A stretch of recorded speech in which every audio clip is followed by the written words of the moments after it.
onde o livro de Jonas foi ensinado para 5 crianças. E hoje estamos aqui. Queria convidar a abrirem a Bíblia no livro de Mateus.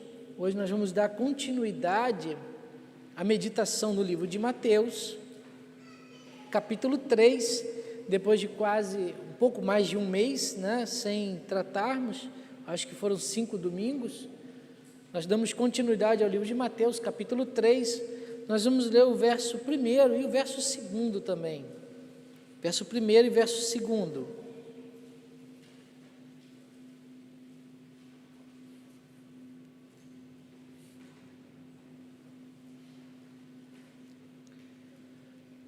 O Evangelho segundo escreveu São Mateus, capítulo 3, verso 1 e verso 2, que diz o seguinte: naqueles dias apareceu João Batista, pregando no deserto da Judéia, e dizia: arrependei-vos, porque está próximo o reino dos céus.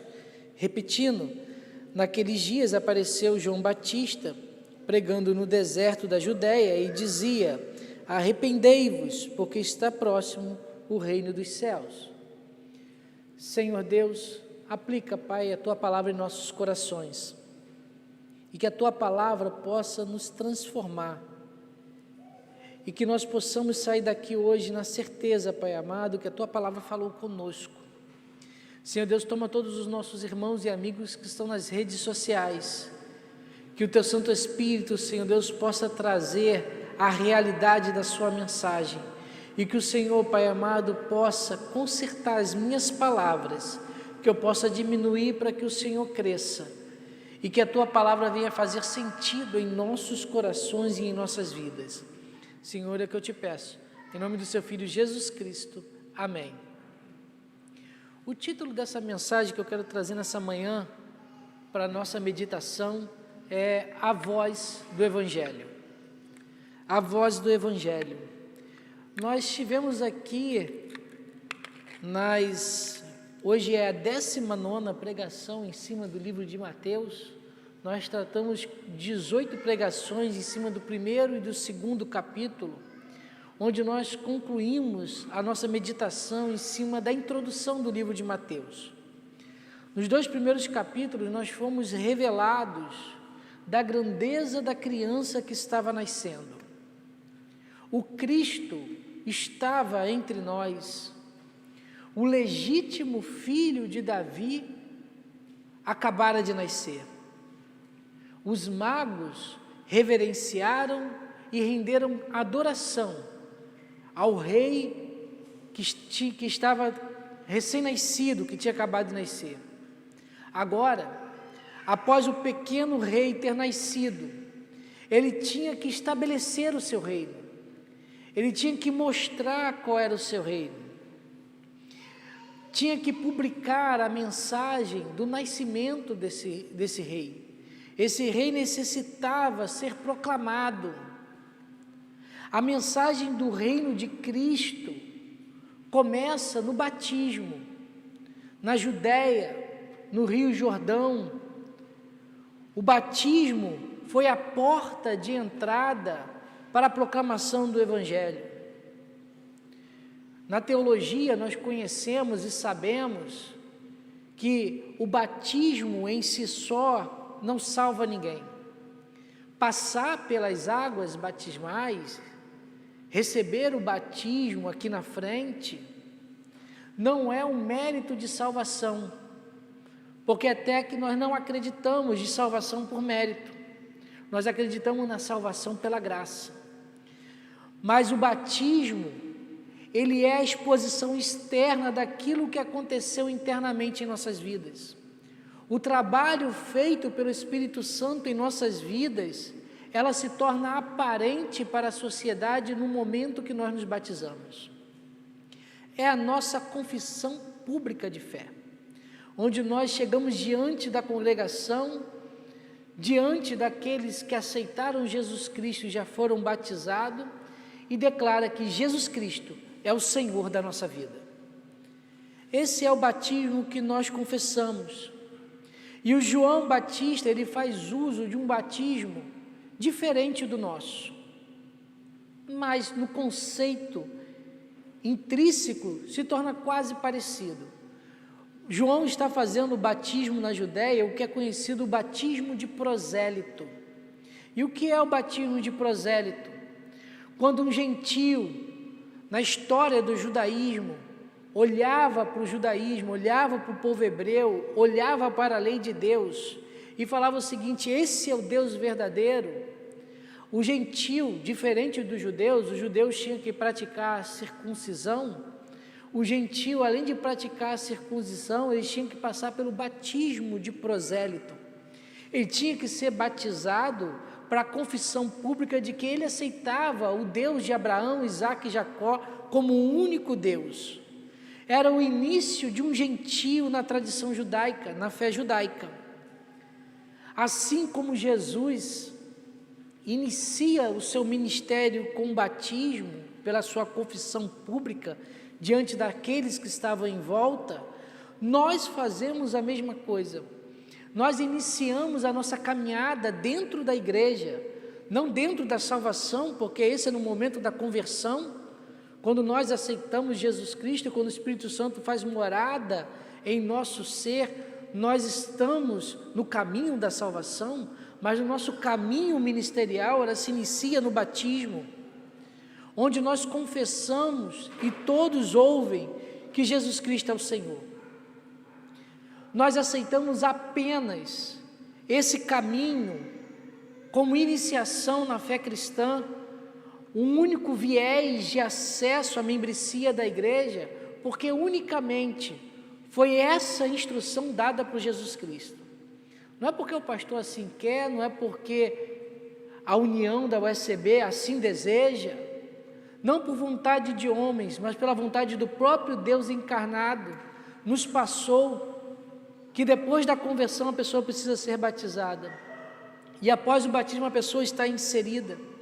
Foi o que acontece em Atos capítulo 2, na conversão das pessoas, de mais de 3.000 pessoas.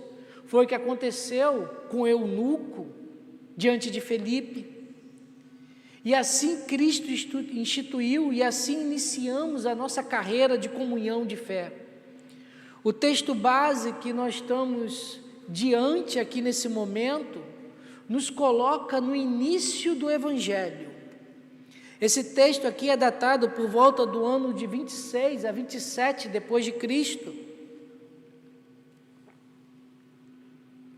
onde Cristo inicia a sua caminhada de mensagens de proclamação. E o que é Evangelho? Isso nós já sabemos, de cor e salteado, só para reforçar na mensagem. A palavra evangelho no grego, ela quer dizer boa notícia. Um intérprete, um tradutor do grego para o português, ele consegue colocar uma expressão um pouco mais específica, puxando um pouco da cultura da época também. Não é apenas uma boa notícia, mas sim uma notícia jubilosa, uma notícia que traz ânimo, uma notícia que traz conforto, uma notícia que traz alegria. A notícia de que o Messias chegou, a notícia de que a salvação está aberta aos nossos caminhos, a notícia de que, nesse momento, nós temos o Emanuel conosco, Deus está conosco. A boa notícia teve um início, teve um momento que iniciou a sua mensagem, e no capítulo 3 nós estamos diante desse início. Nós estamos diante da boa notícia. Jesus está iniciando o seu ministério terreno, a sua caminhada para cumprir o propósito de Deus em tudo aquilo que estava acontecendo. A trajetória de Jesus Cristo começa no batismo da Judéia e termina no Gólgota, na cruz, como diz, quando Jesus diz está consumado. O reino do rei seria anunciado nessa trajetória de 3 anos até a crucificação. Os seus súditos se chegariam a ele e assim conheceria o rei que nasceu em Belém. Mas antes de um rei, E aí, dentro de todos os reinados que existiram, reinados humanos, antes de um rei entrar em qualquer ambiente, antes do rei se fazer presente diante dos seus súditos, sempre existe aquele que anuncia, sempre existe aquele que proclama que o rei está chegando. Existe uma pessoa que anuncia que o rei está prestes a entrar. Nós chamamos essa pessoa de arauto, aquele que fica diante de todos aqueles que estão em volta e fala o seguinte: o rei está entrando, o rei está chegando nos aposentos. O arauto anuncia a iminente chegada do rei. Aqui no texto de Mateus capítulo 3, nós estamos diante do rei do mundo, rei dos reis, senhor dos senhores, aquele que estava entrando para começar o seu ministério, para anunciar o que ele veio fazer, que veio anunciar o ano aceitável do Senhor que nós cantamos. Ele estava entrando no mundo, e o mundo precisava saber que o rei estava entrando. Nas Escrituras nós chamamos essa pessoa que anuncia a chegada iminente da pessoa de Deus, da pessoa do rei, de Neveim. A tradução do hebraico para o português de Neveim é aquele que vê. Quando nós passamos para o grego, essa palavra foi para a palavra profetés, que nós traduzimos como profeta. O profeta é aquele que anuncia aquilo que ninguém está vendo, o rei que está chegando, o rei do mundo que está prestes a anunciar a sua mensagem é anunciado pelo profeta. O evangelho precisa de uma voz, o rei está chegando, a chegada desse rei necessita ser anunciada, o reino necessita ser proclamado, alguém precisa ser o profeta, que anuncia que o rei está entrando no mundo. O mundo precisa saber que o rei está perto, o rei está próximo. O rei demanda de vozes. O evangelho, para ser uma boa notícia, precisa ser noticiado, senão ele não se torna uma boa notícia. O evangelho, quando está fechado, quando não é anunciado, ele deixa de ser a potência da notícia jubilosa. Ele precisa ser anunciado, assim nós teremos júbilo no coração das pessoas. Necessita da voz do evangelho. Nesse texto que nós estamos lendo, João Batista, ele foi o arauto de Deus. Ele anunciou a chegada do rei. João Batista foi a voz do evangelho de que o rei está prestes a chegar, que a salvação está chegando a Israel. João estava no deserto, cercado pelaquela multidão, anunciando que o rei dos reis estava prestes a vir, que o Messias estava chegando. João estava no deserto, denunciando o pecado daquela geração. Por mais que hoje muitos não querem ouvir sobre pecado, sobre os seus erros, é uma mensagem que não pode sair da nossa boca. Nós temos que denunciar o pecado. O pecado continua afastando o homem de Deus. Deus continua aborrecendo o pecado e colocando um abismo entre Deus e o homem pecador, que só Jesus Cristo pode romper essa distância. João estava anunciando isso. João estava proclamando o reino dos céus, e para que a pessoa pertencesse ao reino dos céus, o arrependimento tinha que ser feito, a pessoa tinha que se arrepender dos seus pecados. Os pecados continuam sendo pecados, e nós não temos como fugir disso. João convida todos aqueles que estavam à sua volta a fazerem parte desse reino que estava para iniciar. E para anunciar essa mensagem, João Batista foi as últimas consequências, até que ele foi decapitado. João fez de tudo para proclamar o seu evangelho. A voz de João foi ouvida. Nada fez com que João Batista parasse a sua pregação. Hoje, no dia 11 de julho, nós comemoramos Dia Nacional de Missões. A denominação reserva esse dia para que nós possamos trazer a lembrança, trazer para os púlpitos os missionários da nossa denominação que estão espalhados pelo Brasil e alguns pelo mundo, como a nossa irmã e missionária Yolanda, que está na Bolívia, como a missionária Graziele, que está se preparando para ir para Moçambique. Separamos esse dia para os grandes profetas do nosso tempo. Se nós podemos apropriar tão devidamente essa palavra profeta, como aquele que vê, os missionários são os grandes profetas da nossa geração, porque anunciam que Jesus Cristo está para voltar, anunciam que a chegada de Jesus Cristo está iminente, e que todos aqueles que ouvem essa mensagem precisam se arrepender dos seus pecados. Eles são aqueles que veem o Jesus Cristo entronizado no trono, preste que as trombetas soem, e aqueles que não aceitam entrar nesse reino não vão ouvir essas trombetas.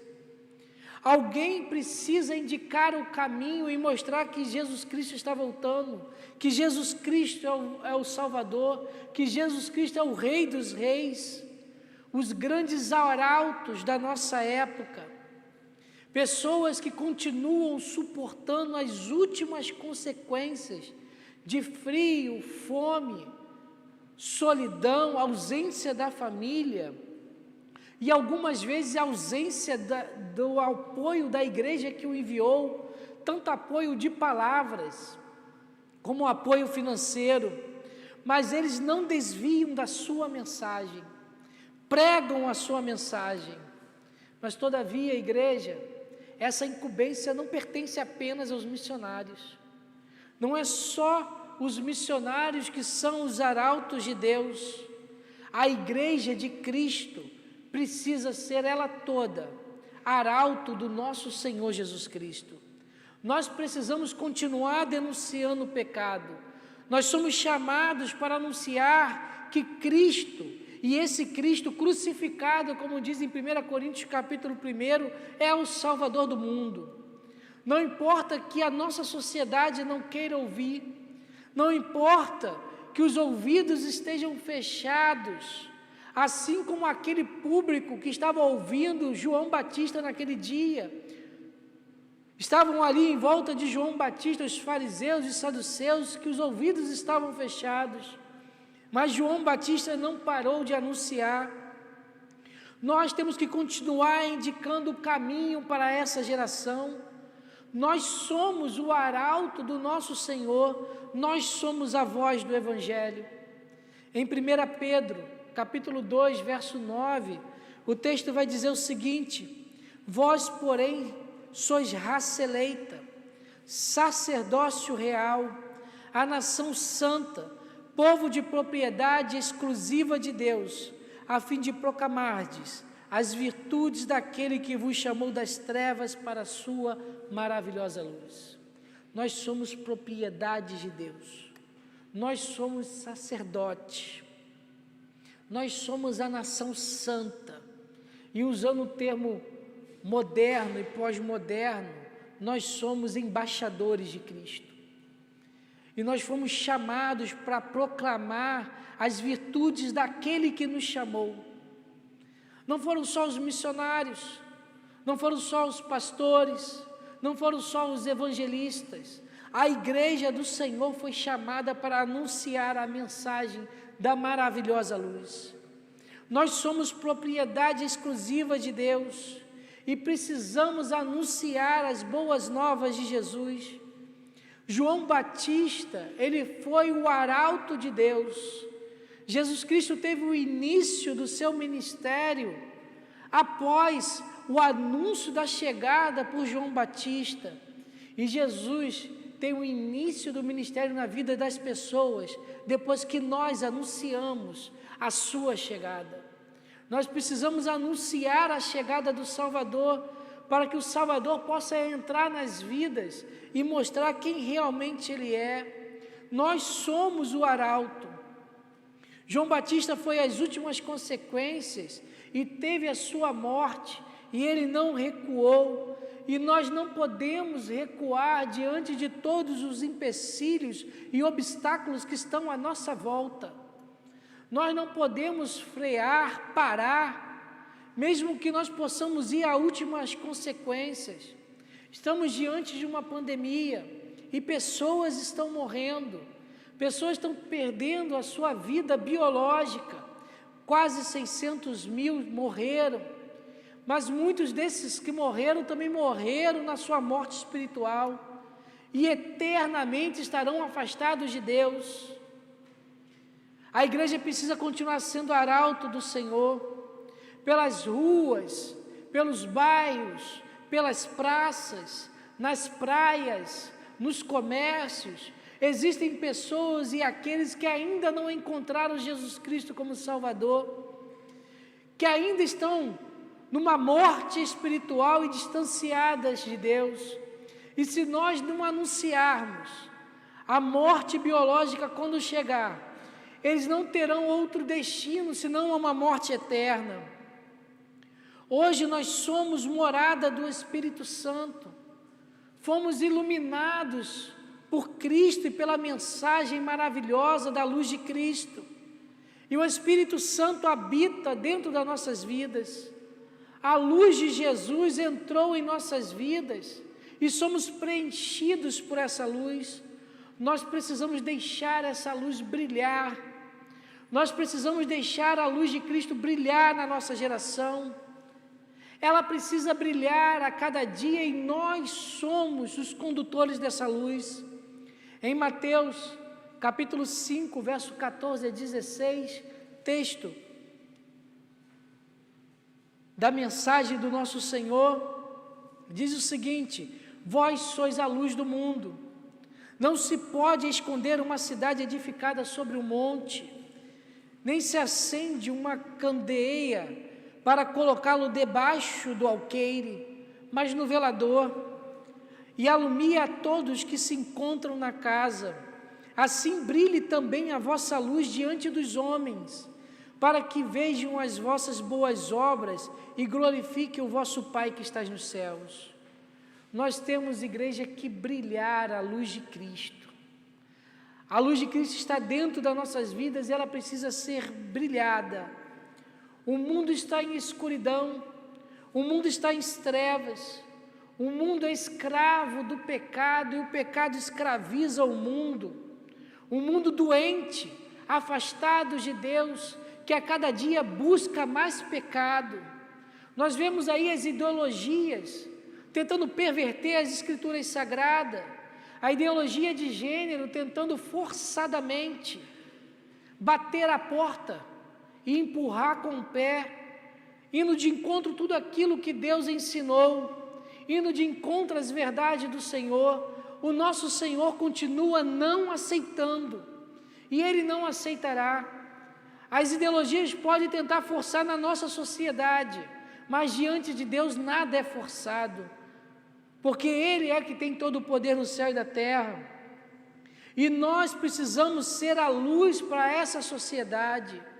A luz de Cristo é a única que pode curar a humanidade, e o mundo necessita dessa luz, por mais que não queira, e nós não podemos esconder essa luz, não podemos colocar a candeia debaixo da mesa, temos que colocar no velador. Nós não podemos calar a nossa boca. Em Romanos, capítulo 10, verso 14 ao 15a, texto conhecido, o apóstolo vai dizer o seguinte: como, porém, invocarão em quem não crerem? E como crerão naquele de quem nada ouviram?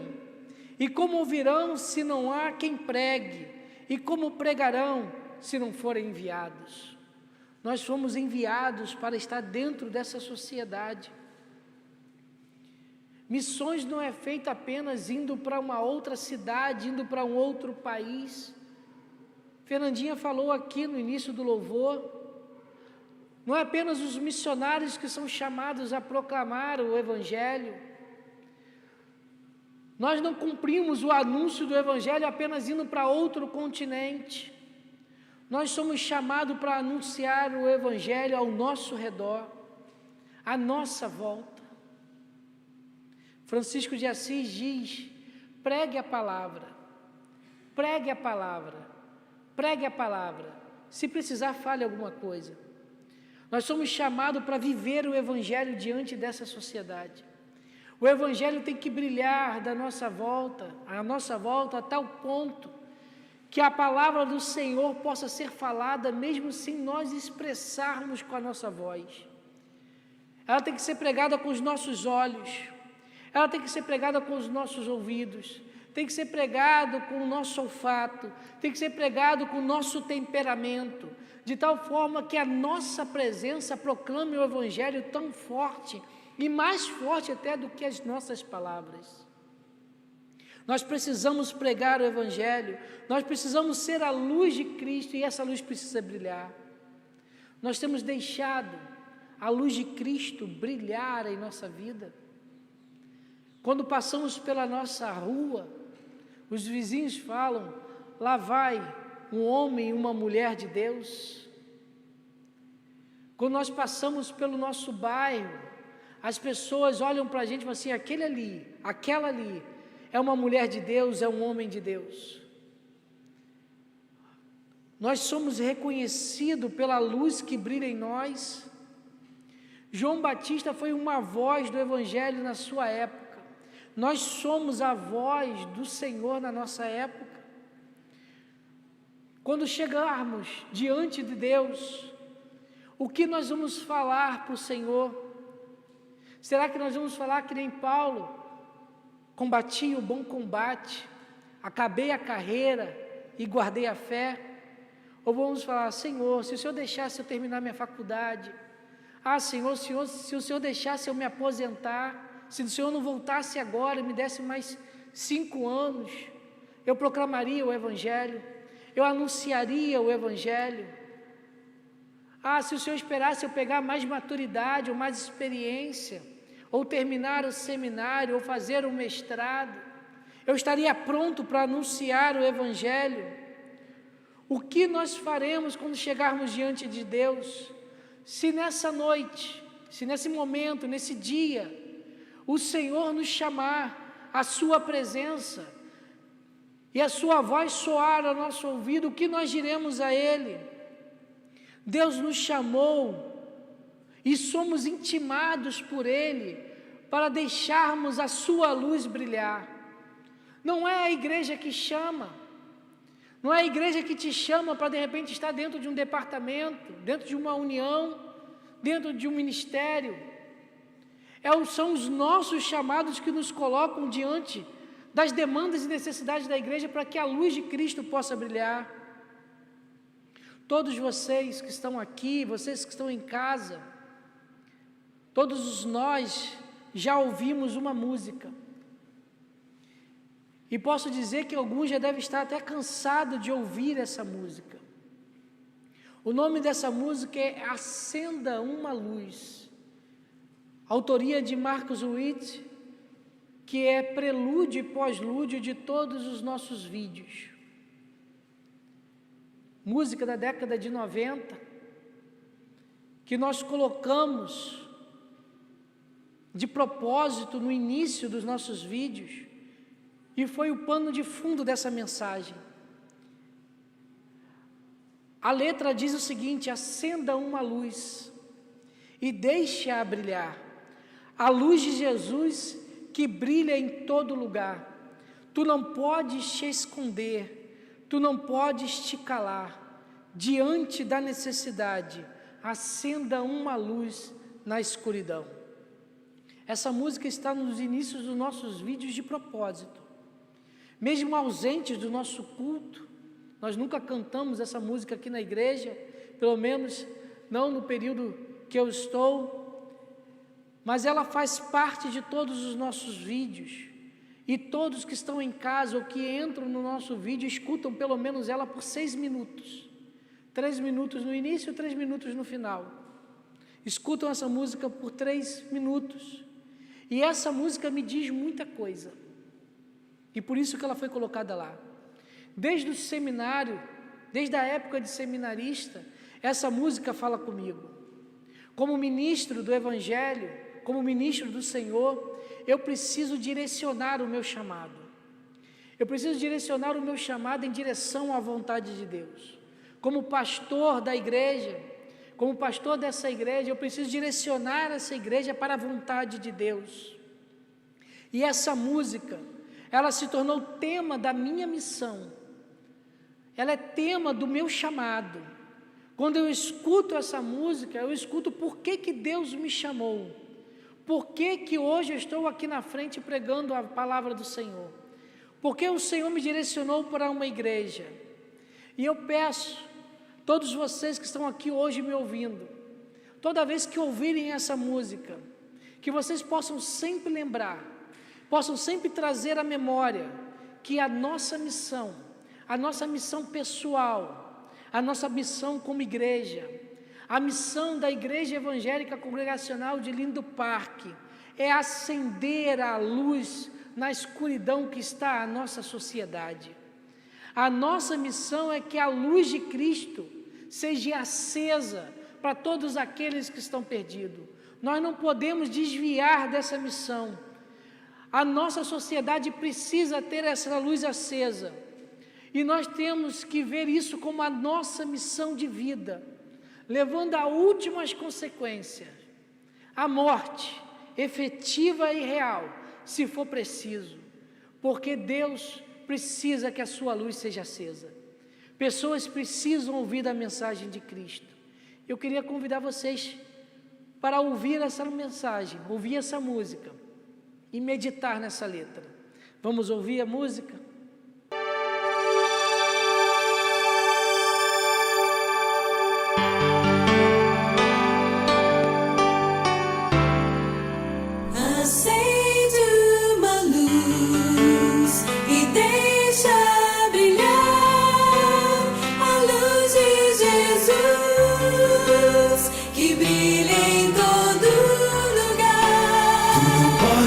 Esconder, tu não podes te calar diante da necessidade.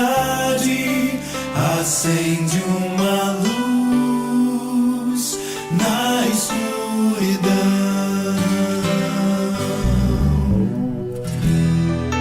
Como pois invocarão aquele em quem não crerão? e como crerão Naquele de quem não ouvirão? E como ouvirão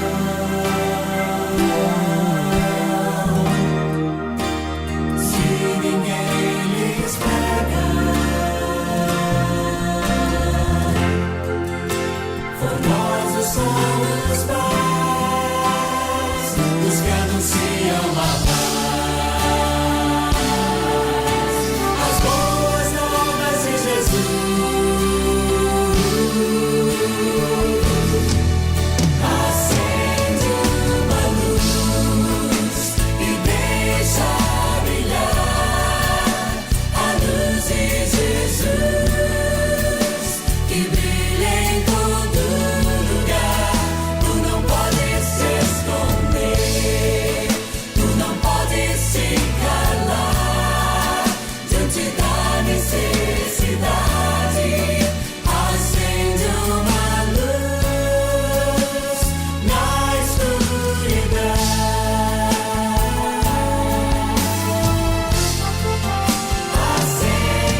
em todo lugar.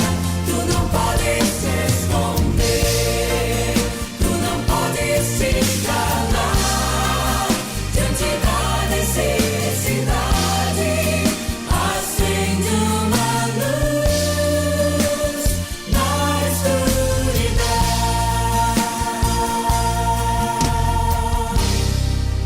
Acende uma luz na escuridão.